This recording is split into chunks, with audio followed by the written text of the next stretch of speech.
Hi everybody, this is Steve Ludwig, host of Steve Ludwig's Classic Pop Culture and the Beatles Hour with Steve Ludwig at planetludwig.com.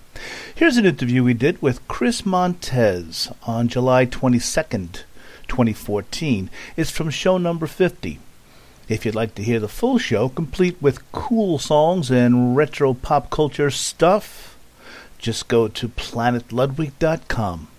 And now, please enjoy the interview. And there's not many people in entertainment that can have hits like Let's Dance and then Call Me, two completely different style songs, and make it work as beautifully as our next guest.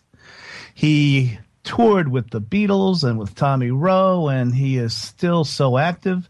It's a pleasure to welcome Mr. Chris Montez. Chris, welcome to the show. Hello, everybody. It's really nice to be on the air with you. Thank you for saying hello to me and calling me here. It is a pleasure. Chris, you know, I grew up in the 60s, so I'm very aware of your music. And it's funny, you know, you had the big hit with Let's Dance, and then Herb Alpert got in touch with you. Yeah. Want to tell us that story? Well, yeah, real short story is I left the label because of contractual disagreements, and then I decided not to, to leave it, and I decided to go study music at a college, junior college. So, and one day a friend of mine who was a saxophone player said, "I'm going to go pick up some music. Come with me." And I really didn't want to, but I guess that was part of my destiny. So we go to this building, and this person comes out and says to my friend, his name was Bob. He said, "We can't use any of your music." And Bob said, "Oh, that's okay. Thanks anyway." And I never knew who Herb was, and out of his mouth came, "Oh, this is Chris Montez. He had and then the person says, "Are you the Chris Montez that had Let's Dance?" I said, "Yeah." Wow. And he says, "What are you doing right now?" I said, "I'm going to school," and I was disillusioned with the music industry anyway. So he says, "I sure would like to have you for this label." I said, "No, I don't. No, thank you." And that was Herb Alpert. Can you believe that? To make a long story short, about a few months later, he said, "Well, think about it." And a few months later, I came back and started doing some tracks again, and from the Let's Dance kind of feel, and with a staff producer, and the staff producer says to me after all this hard work, he says, "Herb doesn't like what we've done. He doesn't like the music." I said, "Oh, that's why I didn't want to get into it again, politics and whatever." So make a long story short, he says, "Herb wants you to come in. He's got an idea for you." So I walked into the office, and Herb says, "Hey, Chris, how you doing here? I got this great idea," and that's the way he is. And so he says, he starts singing, "If you're feeling sad and lonely," and I say to myself, "You gotta be kidding me." That's not. I can't cut that stuff. That's that's like kind of a thing for Sinatra, the hipper kind of singers. That's not my.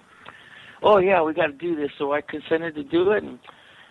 And while I was recording it, he was standing next to me, keeping me going on this field. So when I'm singing "Call Me," he's right next to me, to make sure that the feel was right.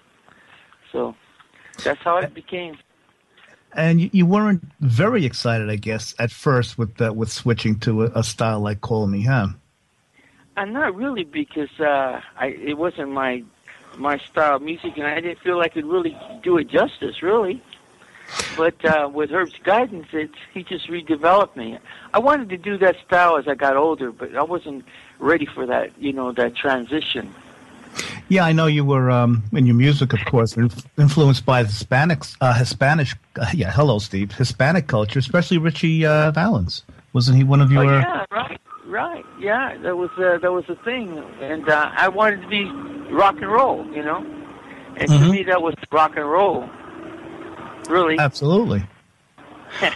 You mentioned earlier, Chris, that you were disillusioned with the music business, the politics. Are you referring to just you didn't have much say in what was recorded, or just, politics is everywhere, obviously, but what did you come up against? No, the finances, they cheated me out of my royalties, some of my royalties, and I had to walk away from it all because either that or I had to stay with this label, and I said, okay, I'll move on, Isn't that amazing, Chris? You hear that so often about royalties, still today.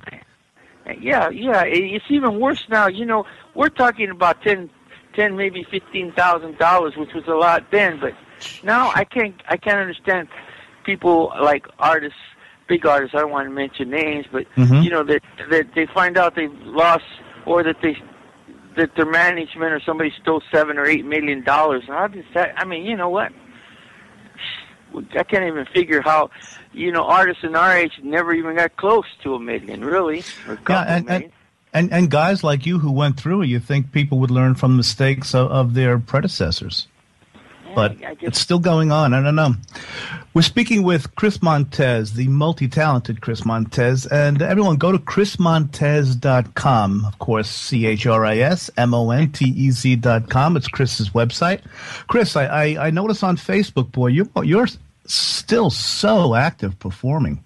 You have pictures all over Facebook about your recent performances. You still love it, huh? Well, yeah, I gotta keep hope, and hope keeps you alive, and hope brings imagination, gives you energy, and life is so short anyway. I've been blessed immensely, with my children and my life, and I've had some ups and downs like everybody does. No lies about it, but I guess you just got to keep going on with it, Mm-hmm. I know. Oh, go ahead. No, I'm sorry, Chris. Go right ahead. No, I just finished, 40 concerts in Europe, and that was about 3 weeks ago. And before that, I was with another tour last year that we did 50 dates with, and that was with Peter Noon, Oh, Peter Noon's a blast, isn't he? Yeah, he's a funny guy. Yeah. We got along real good.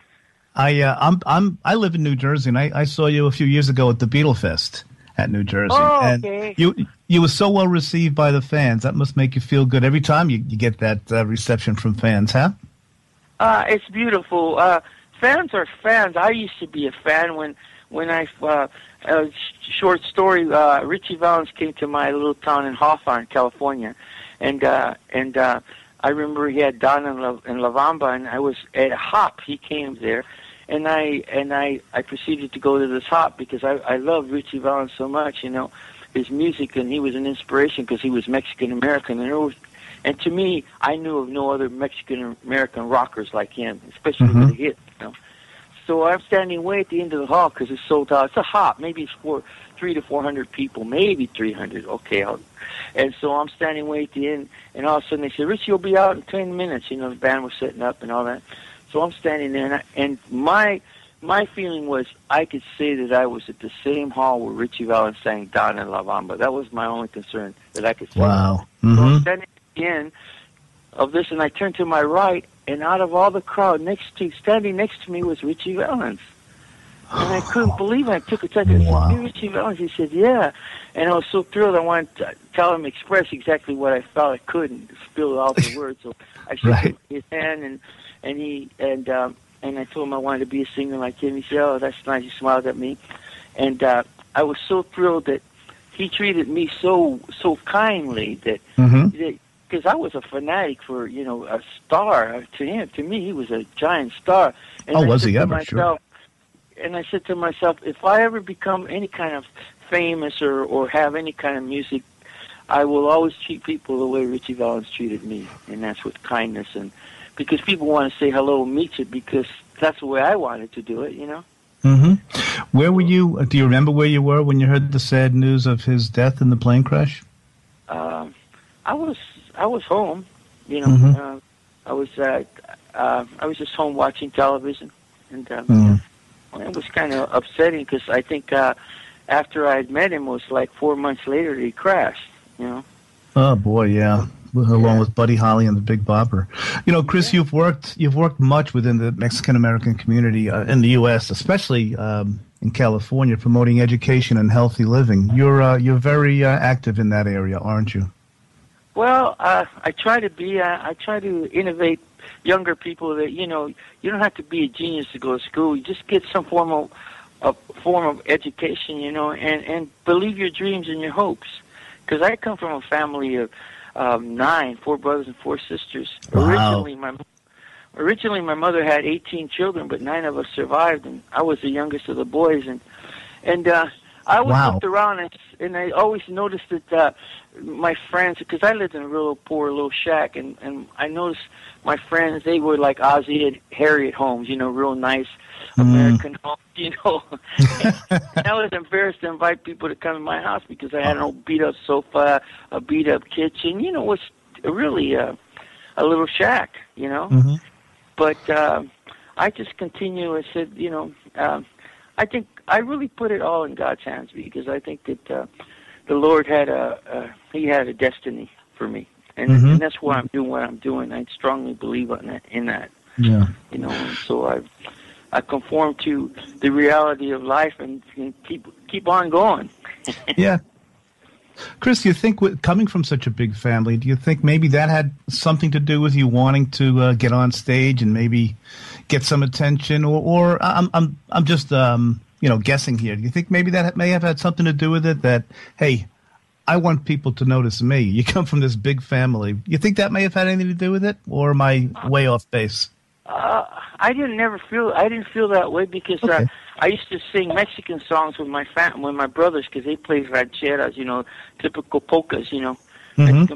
and that's how I learned to play guitar. But when I used to sometimes sing with my brother, we sing some Everly Brothers songs as a harmony. But I never thought about being an artist until What happened is I made a demo. I was like a sophomore in high school, I think, and with my friends, because I was playing with my own band. I wrote a couple songs, and I went to a recording studio, which took me a little while to save up to $20 or whatever it cost me for 1 hour or half hour, I think.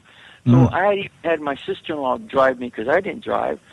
So we went, and I proceeded to do these songs that I wrote called She's My Rockin' Baby and Forgive Me. I re-released, I got it on disc now, because it's funny to hear this person because I don't relate him to me. It's like going way back. It's just, it's funny. You see those sci-fi movies, exactly reminds me of. So, by the way, by your CDs are, of course, available on iTunes and Amazon and the usual places, right? Yes, they are. Yeah. I'm sorry to interrupt, Chris. Go right ahead. No, that's okay, that's okay. And so I came home one day from school, and my mother says, and my mother never spoke English. She's telling me that someone had kept calling about, they wanted to talk to me about recording. And when I came home, it was like a shock to me. Who would want to, what are you talking about, Mom? You know what? Because I want to make a record just to say I made a record, not to be an artist. That wasn't, my intention. And so that's when I met the producers, and the producer and the two guys were involved with doing Johnny Burnett's #1 hit, You're 60 and You're Beautiful and You're Mine. You're Mine. Yeah. Dorothy Burnett and a lot of people, a couple. And it's funny. I was just led that way, I guess. You wrote many of your songs. You're quite a prolific songwriter, Chris. Well, I've tried. You learn and live. Like some songs. Yeah. In fact, I guess it's innate. I guess just trying. I think every artist is a writer, really. Like every actor is a director. Right? Yeah. I guess it's within. Right? It's all in there. What do you remember, Chris? I'm sorry. I'm stepping on your lines all interview long. I apologize. No, that's all right. We're talking, hanging out. So exactly. Except you're by a beautiful pool, though, right, Chris? Yeah, just kicking back in California. Good for you. No, I was going to mention, in '63, when you toured with the Beatles, were you really aware of who they even were at the time? Well, when I used to, their song that I used to watch them, I remember meeting them, hanging out with them, and I had the Fender Stratocaster guitar that they never seen because they didn't sell American product there that much, especially American guitars. And Paul and John and George played it, and gave a couple strokes, and we even jammed a little bit. But I noticed that when we go to different places, I guess it was just a trend with all the British with the sort of that kind of style hair and that kind of look. But no, I remember when we did our first show, and I'm watching Paul and John Lennon were doing Love Me Do. Every night I used to watch them. And I said, the first time I said, wow, these guys can rock. I mean, I was already, I'm a professional. I just got through doing a big tour with Sam Cooke, Yeah, you were established, yeah. Yeah, so I thought, not as an artist, but as a entertainer, I had to pay my dues, sort of, And so, make a long story short, I never realized, now that I reflect on it, that the Beatles also spent a lot of time in these German bars where it's real rowdy, and so that's where they got their chops together, their professionalism. But I never expected. We couldn't go anywhere. The girls would grab us, jump on us, and get into the buses. It was one of those funny kind of things that I'm so glad that I experienced, because I wouldn't want to live that kind of life. Yeah. I mean, it's there goes your life. Yeah, there sure. goes you're in the cage.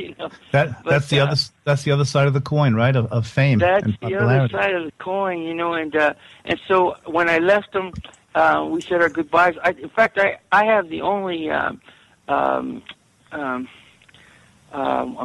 program signed by the Beatles, and everybody says, Chris, God live the Queen, and so, this and that, and nice working with you. Harrison wrote something, good friends, and then he wrote the Beatles.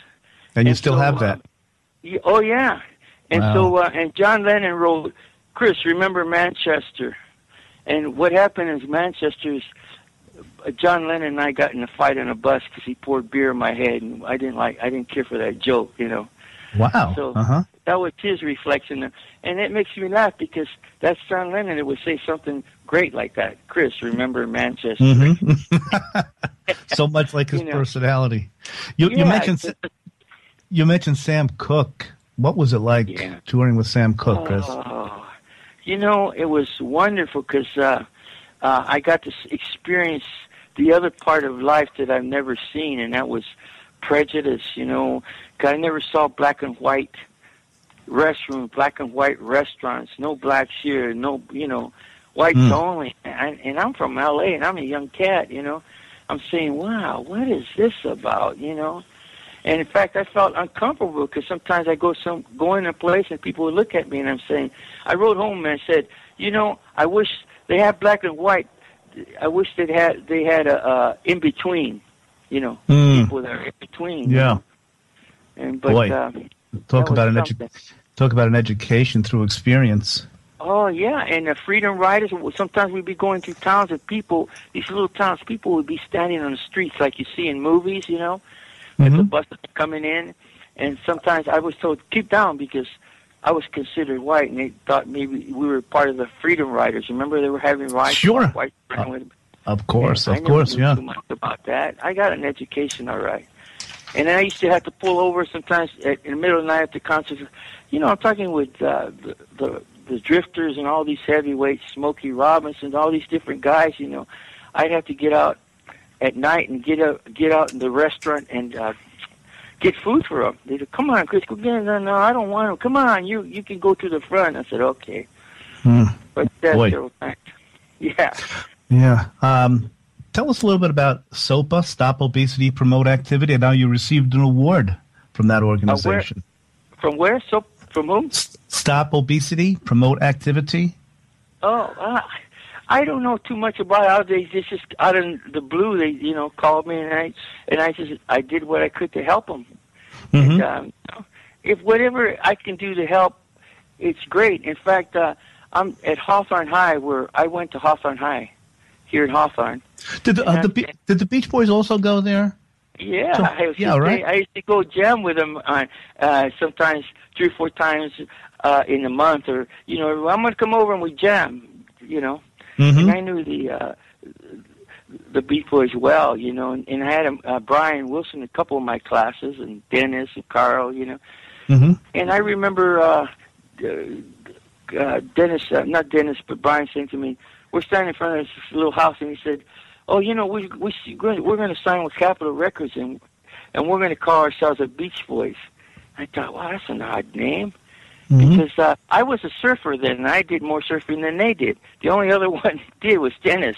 You know? Yeah, I understand that. Yeah, that the Beach Boys weren't really surfers except for tennis. Well, yeah, a couple of the guys, and I said, well, they're going to call me Chris Montez, and I said, oh, he said, oh, that's cool, and it's funny that how you get your name changed.